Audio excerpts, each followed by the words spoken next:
Salam sejahtera bagi saudara sekalian. Partisipan yang terkasih, saat ini saya akan presentasikan silabus level 1 studi bahasa Yunani Biblika. Baik, saya akan memulai pada pendahuluan bahasa Yunani yang merupakan bahasa asli Perjanjian Baru, memiliki sejarah yang panjang sejak abad ke-13 sebelum Masehi hingga masa kini.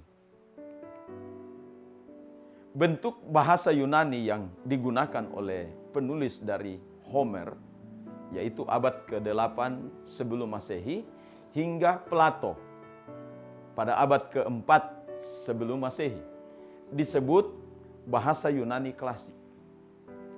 Alfabet Yunani berasal dari abjad Venesia, seperti halnya dengan alfabet Ibrani.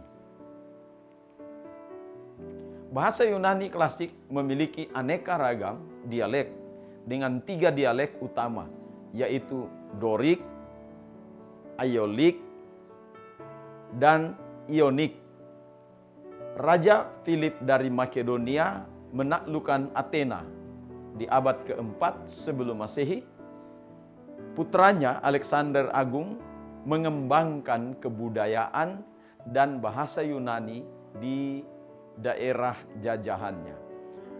Alexander berbicara dalam dialek Atik, cabang dari dialek Ionik, dan dialek inilah yang berkembang. Dialek ini juga digunakan oleh penulis Athena kenamaan. Saat itulah permulaan dari abad Helenistik. Oleh karena bahasa Yunani berkembang dan bertemu dengan bahasa-bahasa lain, bahasa-bahasa ini berinteraksi satu sama lain. Hal ini menyebabkan adanya adaptasi bahasa yang dewasa ini dikenal sebagai bahasa Yunani koine. Kata koine berarti umum, bermakna bahasa sehari-hari.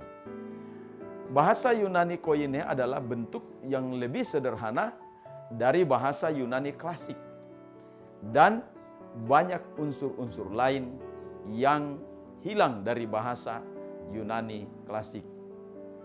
Bahasa Yunani koine inilah yang digunakan di dalam Septuaginta, yaitu terjemahan Tanakh Ibrani. Ya, Tanakh itu adalah singkatan dari Torah, Neviim, Ketuvim. Itu adalah kitab suci agama Yahudi, dan dalam Kristen disebut dengan kitab Perjanjian Lama.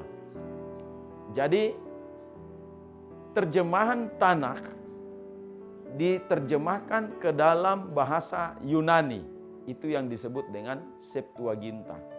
Ya, Perjanjian Baru dan tulisan-tulisan dari para bapa gereja lainnya.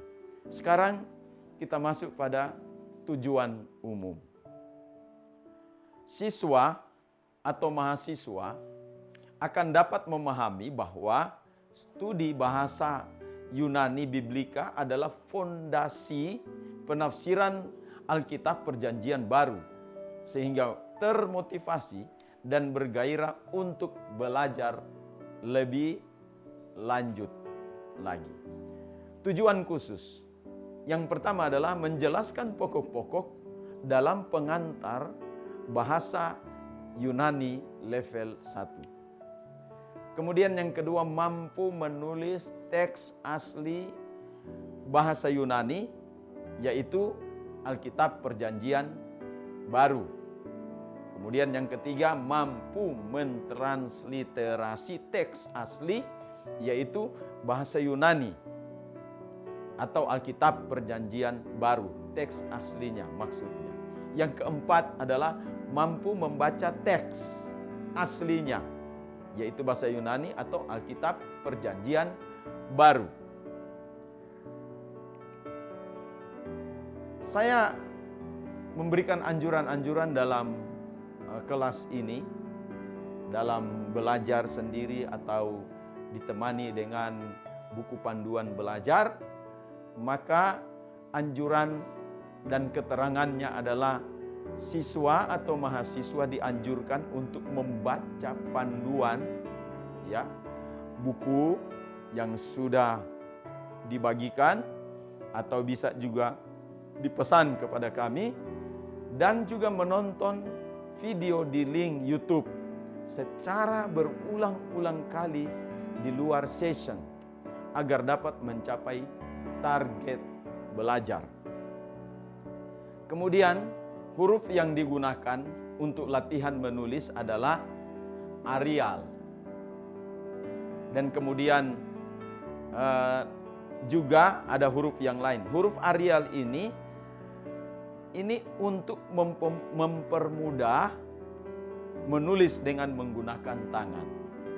Kemudian juga dalam hal membaca teks, maka akan digunakan huruf Times New Roman di dalam komputer saudara, karena jenis huruf ini yang paling banyak digunakan di dalam teks. Seperti ya saya memperlihatkan dalam gambar ini. Demikian.